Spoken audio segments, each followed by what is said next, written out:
اچھا، اب کچھ لوگوں نے جب سنا کہ کلام نہ پڑھنے والوں کے لیے کھچائی ہو رہی ہے، انہوں نے کیا کیا؟ انہوں نے اپنے ہاتھ اٹھا دیے کہ جی اسی روز دعا کرنے. یاد رہے ہم خدا کی حضوری میں بیٹھے ہیں، اور اگر کوئی ہمیں نہیں جانتا تو ایک ہے جو ہمیں اندر اور باہر سے جانتا ہے، جو دلوں اور گردوں کا جانچنے اور جاننے والا خدا ہے.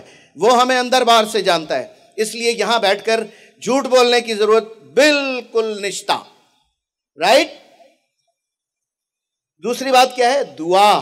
اگر آپ روزانہ دعا نہیں کرتے تو آپ کا خدا کے ساتھ کوئی رابطہ نہیں ہوتا. فل سٹاپ. یہ وہ چند باتیں ہیں، جیسے کلام پڑھنا، دعا کرنا، یہ پرنسپلز ہیں بائبل مقدس کے، یہ اصول ہیں. they can never be changed. یہ تبدیل نہیں ہو سکتے. تو کلام پڑھنا، دعا کرنا بنیادی بات ہے مسیحیوں کے لیے. آپ لوگ کون ہو؟ آپ لوگ کون ہو؟ آپ لوگ عقیدے کے لحاظ سے کون ہو؟ آپ لوگ کون؟ آواز نہیں آئی مجھے. مسیحی لوگ ہو. کرسچن تو نہیں، مسیحی لوگ ہو آپ. تو آپ کے گھر میں میرے حساب میں 3-4 بائبلیں موجود ہیں. آپ کے گھر میں 5-7 سیل فون موجود ہیں.